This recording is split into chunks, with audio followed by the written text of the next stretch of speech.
What is up, everyone? Today I'm going to be doing the high-grade Exia, and this is a really fun little build. It's been quite a while since I've done a video, or done a custom, really, for that matter, so I was really pumped to do this. I kind of had the idea for how I wanted the color scheme to look before I really even clipped out any parts, so I was going into it with this idea, this kind of gray and blue kind of idea. So there I tossed the stickers, but I actually end up using that sticker sheet later in kind of a interesting way that I've seen some other Gunpla builders use. That's my main tool set right there. I've actually really only been using the nippers and the razor glass file, which I think is a really nice tool, especially if you're not repainting anything. It does a good job of getting rid of those nubs. So here I'm just going to go through, just clip out everything off the runners with my kind of crappy nippers, and then I'll go back with the nicer nippers and kind of remove those nubs, do a little cleanup. Yeah, there's an example of that. And there's a nice little shot of my girlfriend bringing me a shot. And there's the color parts there. I'm just taking those right off the runner. And usually with the parts that end up being on the outside versus the inner frame, I'll really kind of lean heavily on that glass file.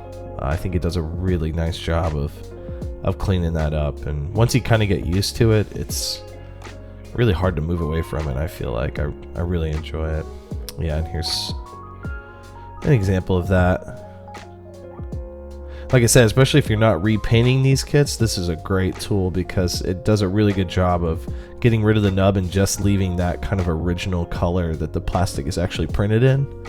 So if you're not repainting, this is like the #1 tool I'd recommend getting. And I'm just going through, removing some of these nubs. Nothing you haven't seen before. And then I try to do this weird thing and it hardly works, but here's the torso. No stickers or anything applied, but that's kind of what it looks like out of the box. Pretty cool design. And here's the finish kit. I'll just go ahead and speed up to that. So this is the Exia with no stickers or anything, just straight out of the box with all the nubs and stuff removed. And it's a really cool looking kit. I love this design. It's pretty sweet. But I think we can make it cooler, so let's do that.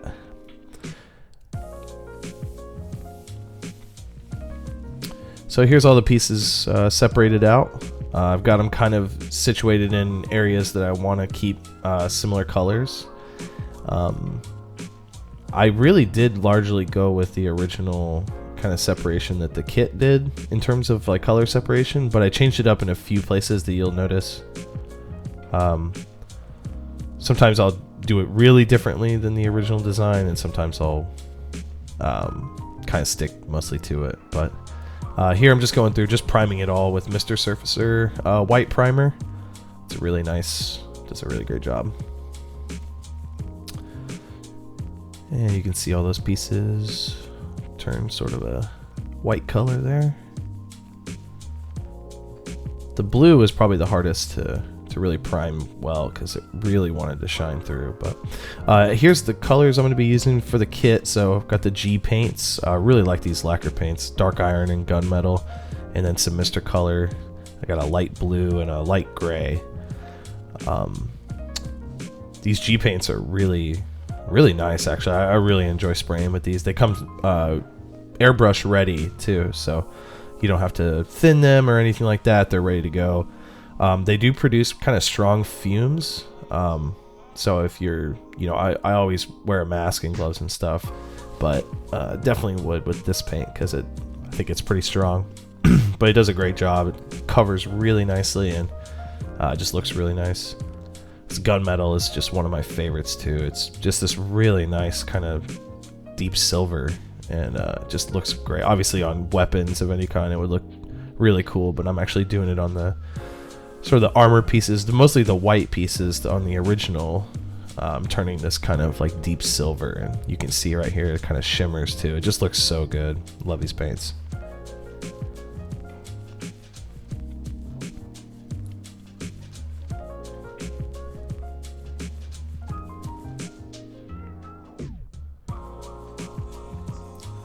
Yeah, so you can see there it kind of gets dark there once you get good coverage.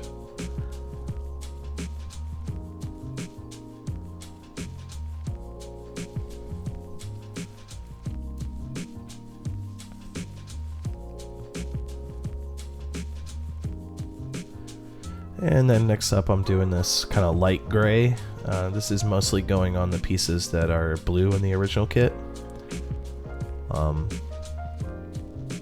And I kind of wanted to do this contrast where you know, the shoulders and a lot of the chest would actually be a lighter color than sort of the arms and legs, like the armor that goes on there. So I kind of wanted it to be that kind of contrast. So this light blue is, I just love this color. This really nice light blue. I tried to make my own light blue, so you'll notice that these parts actually have a blue shade underneath them, but I end up going over with this Mr. Color light blue. It just looks awesome. Looks really good. And there I'm using just some cardstock to attach those little bubble things. So yeah, here's the sticker sheet I was talking about earlier. I actually paint the stickers and then end up using these later, and I think that actually worked really well. I was kind of worried that it wouldn't, because I mean, I've seen other people do a lot of techniques that I just can't seem to replicate very well, but this one especially kind of worried me, but it actually worked out pretty well. So yeah, you can see one of the stickers right there in that slot too, that little circular area. It's already in there. So I've got the kit reassembled right now. Now I'm just going to go back and start detailing. So I'm just hitting it with a Gundam pen right now, just hitting the panel lines.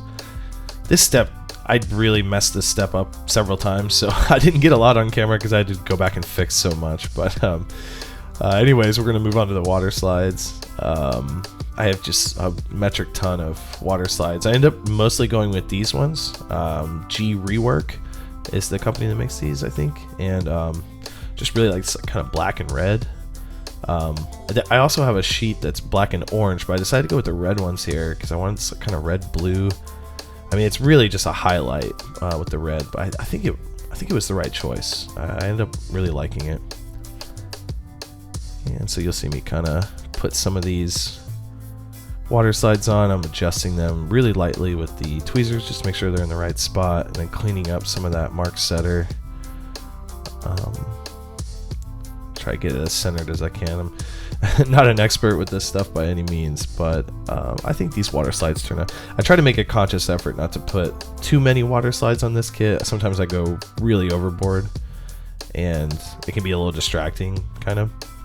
So with this one I really tried to kind of tone it down and just do them here and there. Just a nice little accent. I think it worked pretty well overall. I like this one, especially this one here on the center kind of chest area. I think that looks really cool. It almost looks like a gray piece of the kit itself that's kind of slides in there. So I like when water slides kind of add that dimension rather than just saying, you know, warning or whatever. It looks like it's an actual piece. So that's cool. And I'm just gonna hit it with some matte spray here. Got everything kind of done at this point. So I took out all those circular clear parts, and yeah, I'm just gonna hit it with this matte spray and then put all the circular pieces back in, and yeah, I'm gonna call that finished.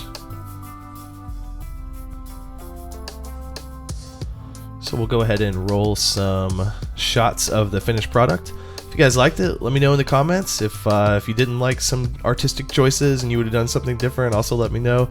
And if you want to like and subscribe, obviously that's super cool. So thanks for watching, guys. See you next time.